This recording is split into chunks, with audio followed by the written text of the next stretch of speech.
Operation Epic Fury. Today, the United States military continues to carry out large-scale combat operations in Iran to eliminate the grave threats posed to America by this terrible terrorist regime. Following our obliteration of Iran's nuclear program in Operation Midnight Hammer a short while ago, we warned Iran not to make any attempt to rebuild at a different location because they were unable to use the ones that we so powerfully blew up. But they ignored those warnings and refused to cease their pursuit of nuclear weapons. In addition, the regime's conventional ballistic missile program was growing rapidly and dramatically, and this posed a very clear, colossal threat to America and our forces stationed overseas. The regime already had missiles capable of hitting Europe and our bases, both local and overseas, and would soon have had missiles capable of reaching our beautiful America.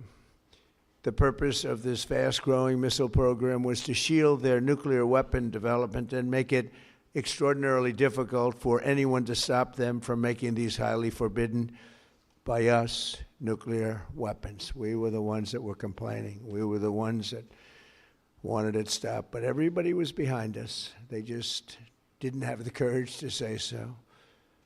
An Iranian regime armed with long-range missiles and nuclear weapons would be an intolerable threat to the Middle East, but also to the American people. Our country itself would be under threat, and it was very nearly under threat. I was very proud to have knocked out the Iran nuclear deal by President Barack Hussein Obama. That was a horrible, horrible, dangerous document. They would have had nuclear weapons 3 years ago, and they would have used them. But I'll not let that happen. For almost 47 years, this regime has been attacking the United States and killing Americans. Every time you see someone with missing arms and legs or a face that's been absolutely shattered violently, it was almost certainly caused by an Iran roadside bomb.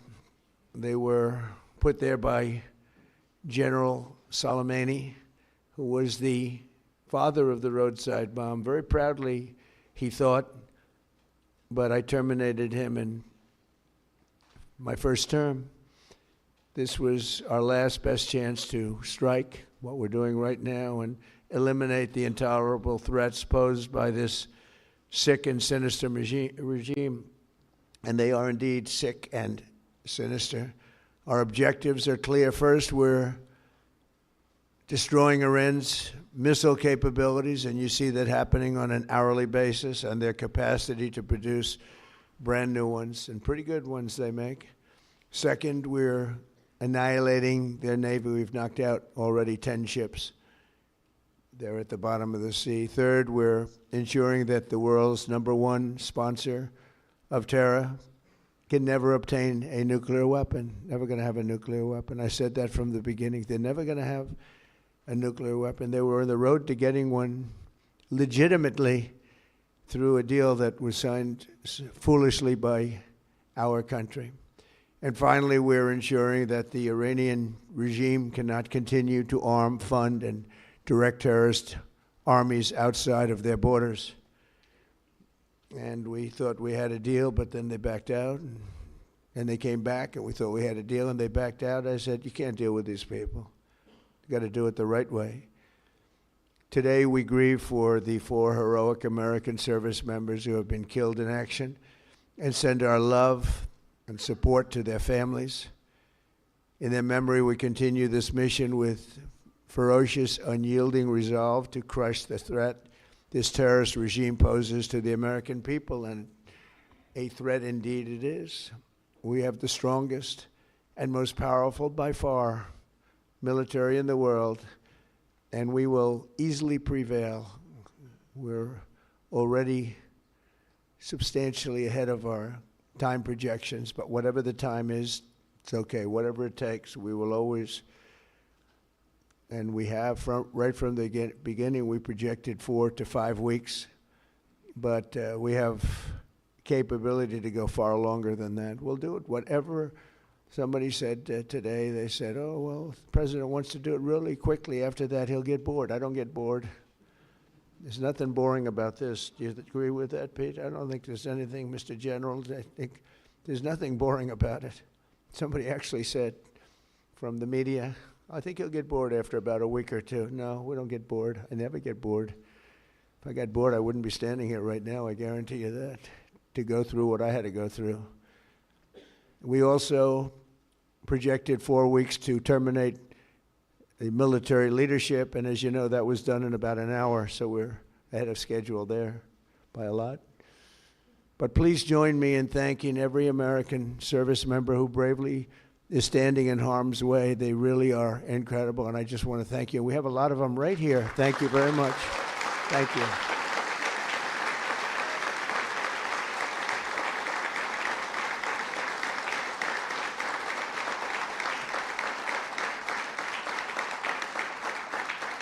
Thank you, everybody. We have a lot of great service members here with us, too, in this beautiful building. Isn't it beautiful? We're adding on to the building a little bit. We're improving the building. See that nice drape? When that comes down, right now you see a very, very deep hole. But in about a year and a half from now, you're going to see a very, very beautiful building. And there's your entrance to it right there. In fact, it looks so nice, I think I'll save money on the doors, because it can't get more beautiful than that. I picked those drapes in my first term. I always like gold, but I think we can save a lot of money. I just saved curtains. But, and it'll be spectacular. It'll be the most beautiful ballroom. I believe it's because I built many a ballroom. I believe it's going to be the most beautiful ballroom anywhere in the world. And when you hear all that hammering out there, you know why the First Lady is not thrilled exactly.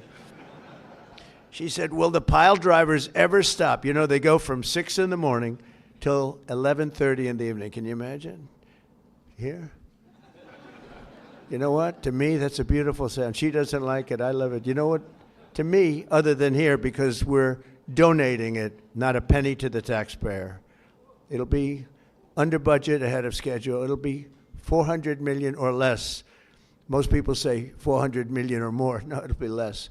But when I hear that sound, that beautiful sound behind me, it means money, so I like it. But my wife isn't thrilled. She said, this is getting crazy. I said, don't worry about it. We'll be all finished up in a few months. But now for the reason that we're gathered this morning to recognize the unsurpassed courage of 3 really incredible American heroes, 1 living and 2 no longer with us. So together, we recognize the exceptional valor of Master Sergeant Roderick Edmonds. And maybe I could ask your families to stand, because they're beautiful families. I got to meet them, and please.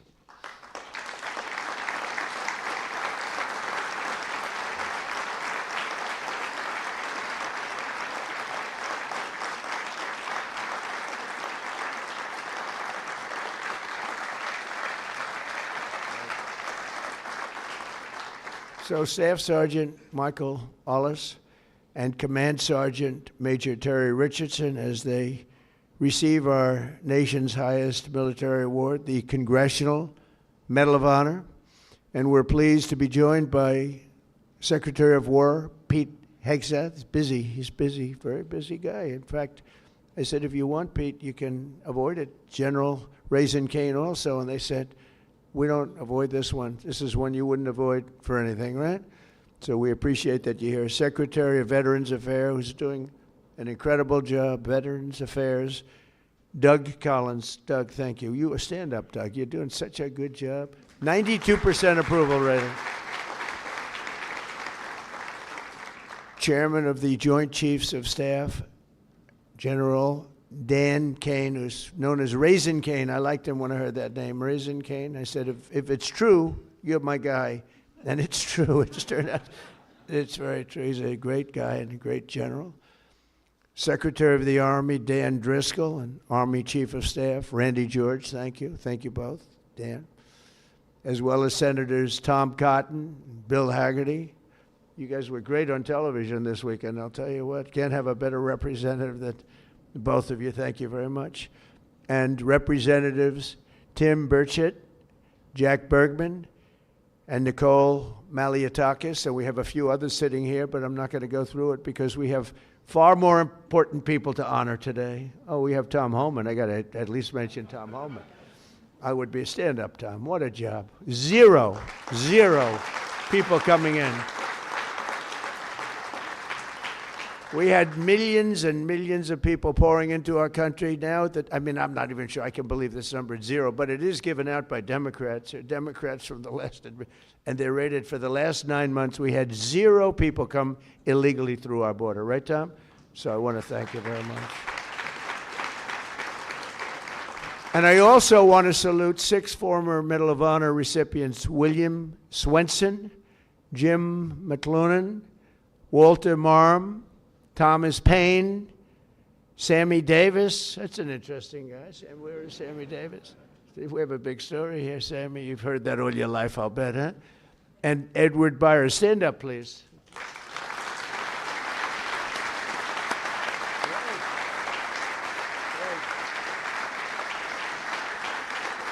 You all look good.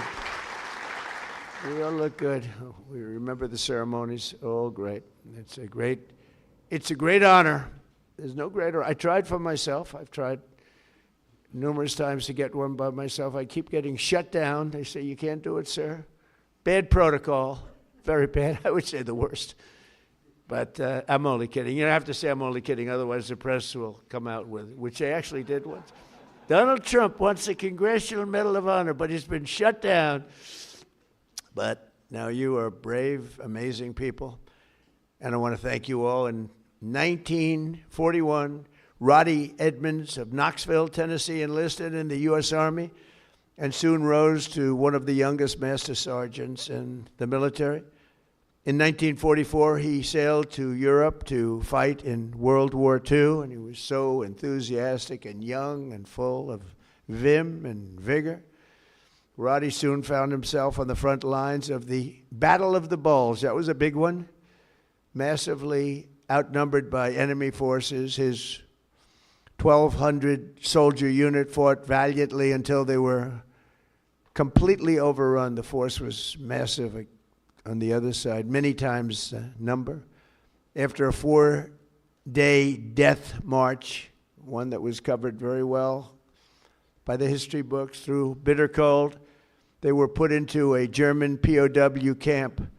Roddy was the top-ranking infantryman in the camp. He was number 1, meaning he was responsible for the lives of his fellow service members. On July 26, 1945, a Nazi SS officer issued an order over the camp loudspeaker, loud and strong. He said that only American Jews were to show up to roll call following this morning. He added, all who disobey this order will be shot immediately. There were more than 200 Jewish American soldiers in the camp, and Roddy knew their separation from the group would mean certain death. So that night he summoned his team and devised a plan. The next morning, all 1,200 American men fell in line together, shoulder to shoulder. Enraged, the Nazi commandant rushed forward, drew his Luger pistol, and pressed the barrel between Sergeant Edmonds' eyes. He barked at Roddy. They cannot all be Jews, he screamed loud and again, and staring straight back into the raging face of evil. Sergeant Edmonds replied fearlessly, we are all Jews here. The Nazi officer lowered his weapon and the soldiers erupted in cheers. With total disregard for his own life, Roddy had saved over 200 of his fellow service members. Their camp was liberated 2 months later. We're honored to be joined today by Roddy's son, Chris. Please stand up as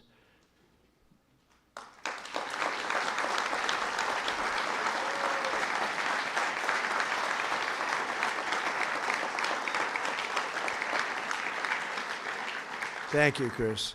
Today, your father gets the honor he so courageously earned, and really amazing, right? It's an amazing story. Congratulations to the family of Master Sergeant Roddy Edmonds. The next two we recognize today served in the 1st Battalion, 28th Infantry Regiment of the 1st Infantry Division, better known as Big Red 1. Do you know about that, Pete, right?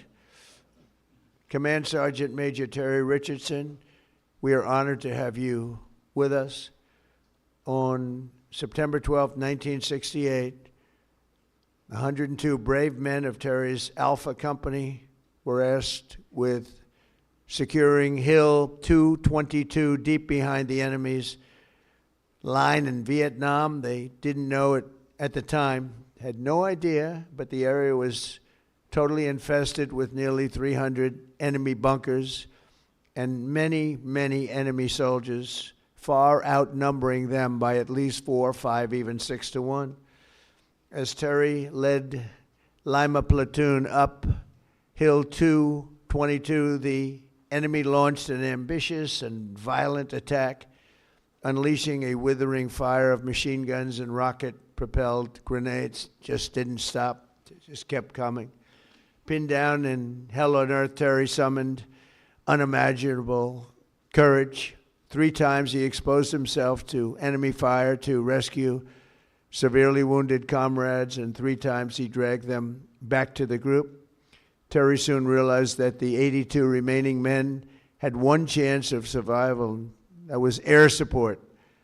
Acting without regard of his own life, he grabbed a radio and charged up Hill 222 alone.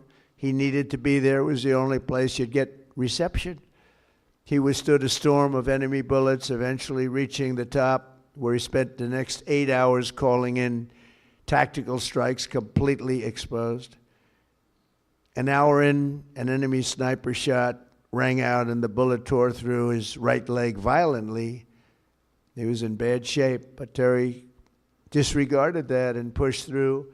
And after 7 more hours of calling in American fire from above, the enemy retreated. Later that day, his team found him with both eardrums totally ruptured and a mangled right leg and foot, but still barely living, but living nevertheless. Due to Terry's actions above and beyond the call of duty, 82 men, Alpha Company, survived this battle, including 2 in this room, Norm Meyer and Dave Himmer. Where are you? Can you want to stand up, Norm and Dave? Where's Norm and Dave? That's pretty good.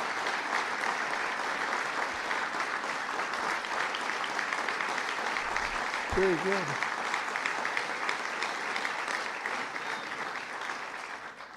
And that story is 100% correct, isn't it? Huh? See, pretty. It's how much have you paid him over the years? Have you said take everything we have? We wouldn't be here, right? That's great. That's a great story, Terry. Today you enter the ranks of the bravest warriors ever to stride the face of the earth. Please stand up, please. Thank you.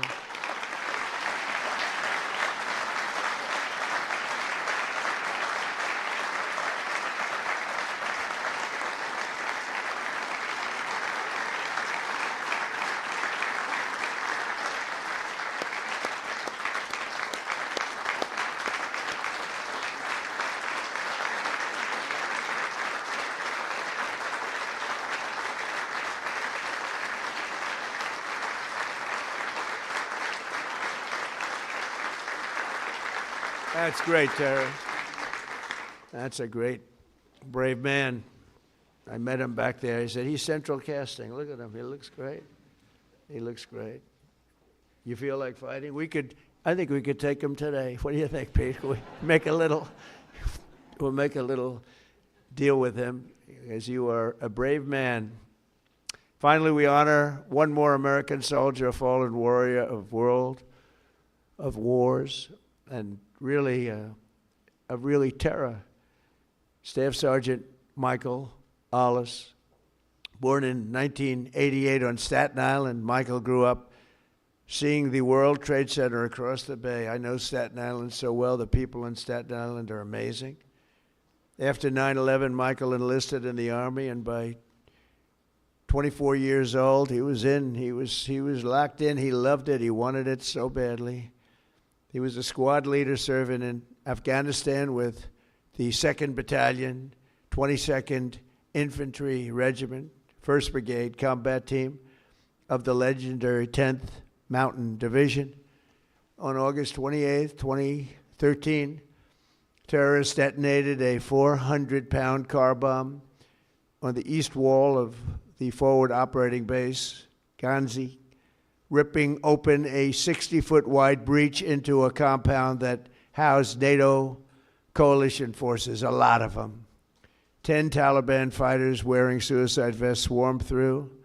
From across the compound, Michael saw the pillar of white smoke rising and ran to join the fight, rushing without his gear, wearing almost no gear, no Kevlar helmet, no body armor, just one magazine in his rifle.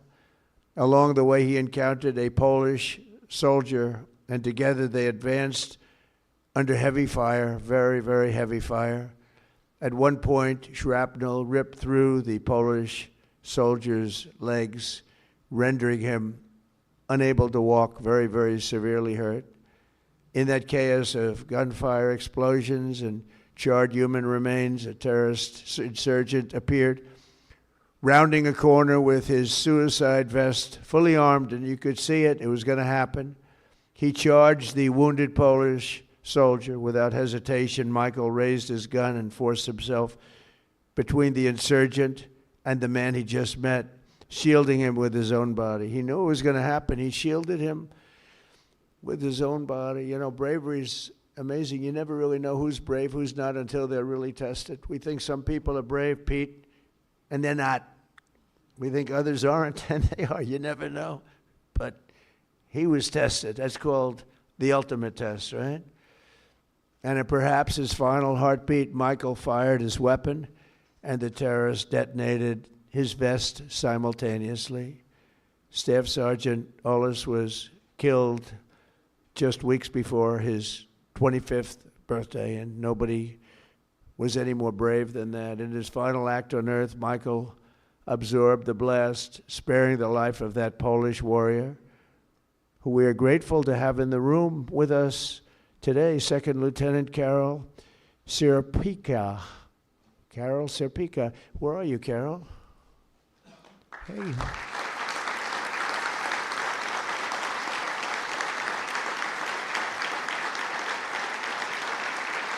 Would you like to come up? Please. Please.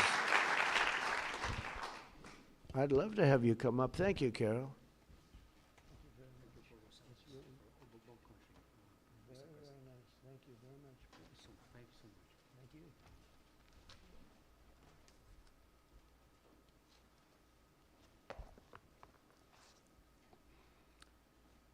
Mr. President, Minister of War, my Minister Polish of National Defense, distinguished guests, everyone gathered here today, dear my Basia, Michael, and Jacob, especially dear Linda and Robert, and the entire Ollis family. What do you have that you did not receive? This is how I would like to begin these few words, to speak to you all here. In this special place and on occasion of this incredibly important ceremony, one that is significant for many, but truly especially exceptional for me, is a particular privilege and a great honor. Above all, however, it is my commitment. It is a part of my new mission, which began 13 years ago. A soldier is not something you are from time to time. It is who you are forever. It is just like you are not a mother, a father, a sister, and brother, or as only for a moment. These are not roles given to us for a while. They are a great gift, but also a great lifelong commitment. Yes, today my commitment and my greatest gift is to cultivate the memory of true, heroic act of courage that I witnessed performed by your beloved son, Michael.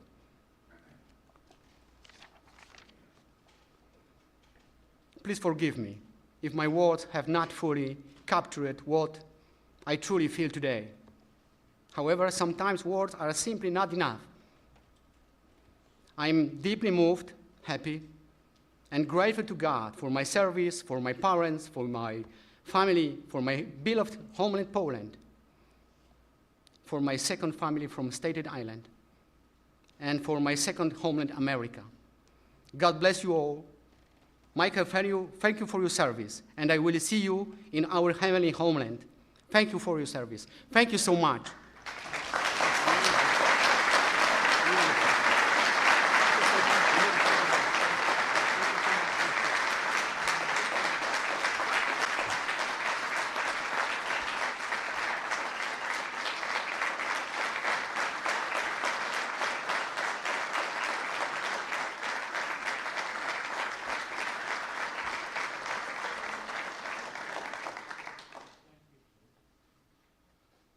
And Carol is joined by his wife and their two wonderful sons, Jacob and Michael. Michael is named after the American hero who saved his father's life.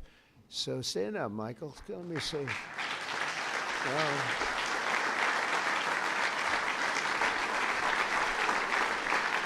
That's great.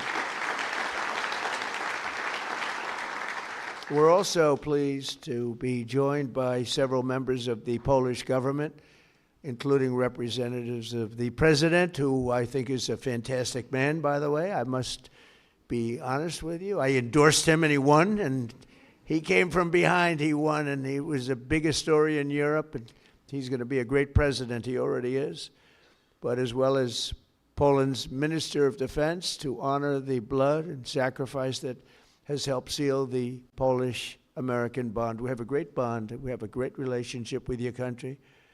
And I just want to thank you to Michael's parents, Bob and Linda. Your son's selflessness in the face of real evil reminds us of the courage that keeps our country free. And I just said the genetics in that family are very strong, right? I said that before.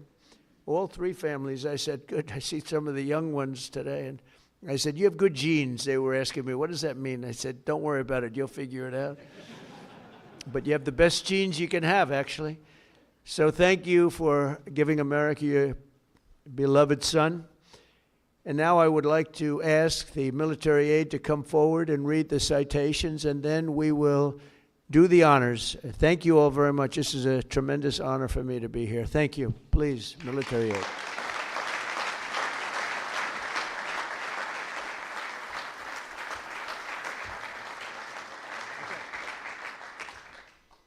Chris Edmonds, accepting on behalf of his father, Master Sergeant Roderick W. Edmonds.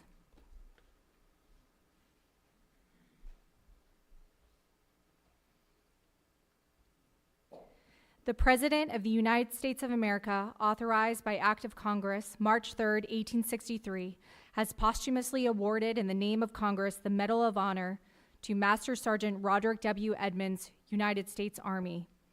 Master Sergeant Roderick W. Edmonds distinguished himself by acts of gallantry above and beyond the call of duty from January 27, 1945 to March 30, 1945 as a prisoner of war in Germany. Upon arrival at Stalag 9A in Zietenhain, Germany, on the evening of January 26, 1945, the Germans announced that only Jewish American prisoners would fall out for roll call the following morning at the threat of execution. Master Sergeant Edmonds directed his senior leaders to have all 1,200 American prisoners present themselves for roll call. The Nazi commandant became incredulous after realizing that so many Americans were standing in formation. The commandant removed his pistol, pressed it hard against Master Sergeant Edmonds' forehead between his eyes, and demanded that he order all Jewish American prisoners to step forward or he would be shot. Master Sergeant Edmonds fearlessly held his ground, refusing to concede. The commandant lowered his weapon without further attempts to segregate the Jewish American prisoners. Several weeks later, in March 1945, the Germans ordered all prisoners to assemble outside the barracks for evacuation. Master Sergeant Edmonds ordered all American prisoners to form in front of the barracks, and when the enemy transports arrived, they would break ranks and rush back to the barracks. Master Sergeant Edmonds gallantly led these prisoners in a relentless pursuit of opposition and resistance, forcing the Germans to abandon the camp, leaving the 1,200 American prisoners behind. Master Sergeant Edmonds' conspicuous gallantry above and beyond the call of duty are in keeping with the highest traditions of military service and reflect great credit upon himself, his unit, in the United States Army.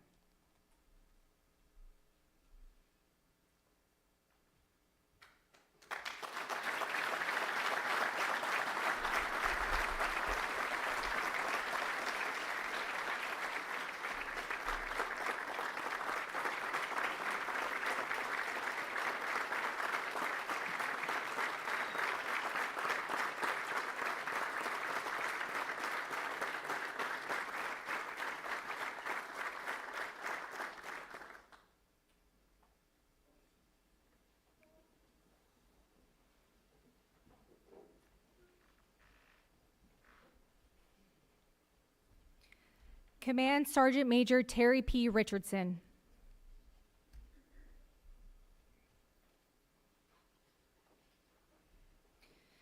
The President of the United States of America, authorized by Act of Congress March 3, 1863, has awarded in the name of Congress the Medal of Honor to Staff Sergeant Terry P. Richardson, United States Army. Staff Sergeant Terry P. Richardson distinguished himself by acts of gallantry above and beyond the call of duty on September 14, 1968, in the vicinity of Loc Ninh, Republic of Vietnam. On this date, his company was tasked with the mission of securing Hill 222 in hostile and enemy territory near the Cambodian border. Staff Sergeant Richardson directed one of his squads to be the point element leading the way. Shortly after the assault began, 3 of the squad members became severely wounded and pinned down between 3 enemy machine gun bunkers. Staff Sergeant Richardson advanced forward under heavy enemy fire and recovered his wounded soldiers between heavy machine gun fire. By the time he was able to make it back to join his unit, his entire company had been completely surrounded by the enemy. Staff Sergeant Richardson recognized that the only way to keep his company from being overrun was with accurate tactical airstrikes. Staff Sergeant Richardson advanced to the top of Hill 222 under heavy enemy fire for better sight lines to direct the tactical airstrikes. He began to direct the tactical airstrikes and shortly thereafter became wounded by an enemy sniper. Staff Sergeant Richardson's continued directing the tactical airstrikes for 7 more hours before the enemy broke contact. 6 soldiers from his platoon found him still alive. Staff Sergeant Richardson declined medical evaluation for his gunshot wound and requested that he be allowed to stay to lead his soldiers. Altogether, his actions directly resulted in 85 lives being spared on that fateful day. Staff Sergeant Richardson's conspicuous gallantry and extraordinary heroism at the risk of his life, above and beyond the call of duty, are in keeping with the highest traditions of military service and reflect great credit upon himself, his unit, and the United States Army.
Robert and Linda Ollis, accepting on behalf of their son, Staff Sergeant Michael H. Ollis.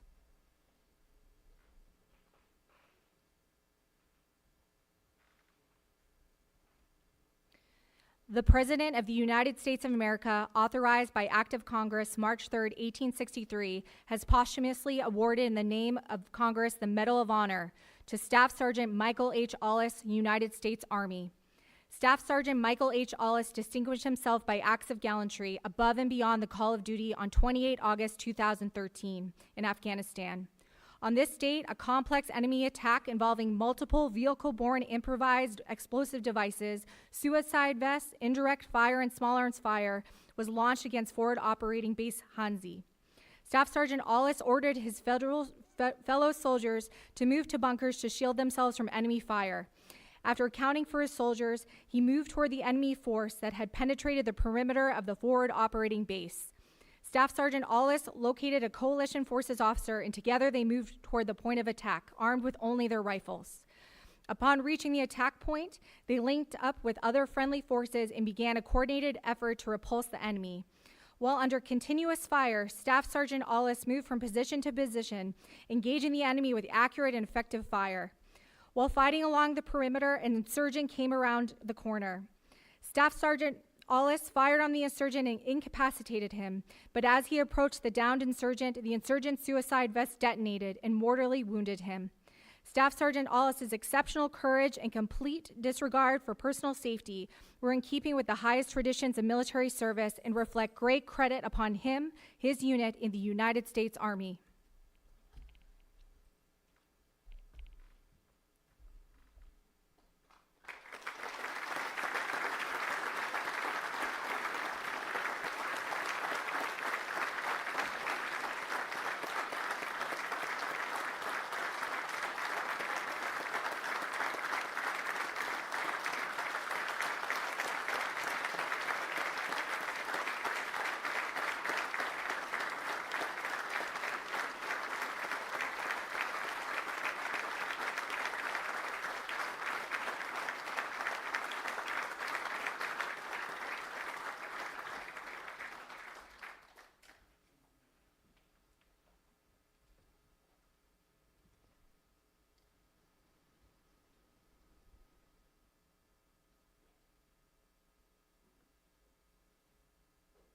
Ladies and gentlemen, please bow with me as we give the benediction. Eternal God, our unfailing light in every darkness, the rock on which we stand, as we depart this place of honor, may the courage of these heroes be our example, righteousness our choice, and hope in you our guiding light. We especially ask for your protection over our military service members who are protecting the interests of our nation at this very moment. And Heavenly Father, grant us the will to do justly, to love mercy, and to walk humbly before you. In your holy name we pray. This we'll defend.